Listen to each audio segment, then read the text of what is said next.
Good morning, everyone. So today we're on number 12 of the home buyer process. Remember, we're going to do a couple things at the same time. Remember, we're going to submit that purchase agreement to the lender, and then the next thing you're going to do, order the title work, submit the purchase agreement to the title company. So what is the job of the title company? So basically, title insurance is a policy that ensures that everybody's name, meaning the buyer and the seller in the transaction, is free and clear to transfer property. There's two types of policies, all right? You have your owner's policy and your lender's policy.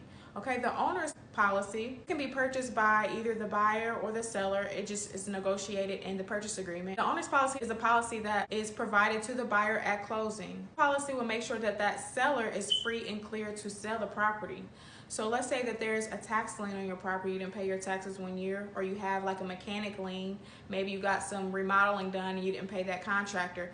That debt will be attached to the property, and before that seller can sell the property, it has to be paid off.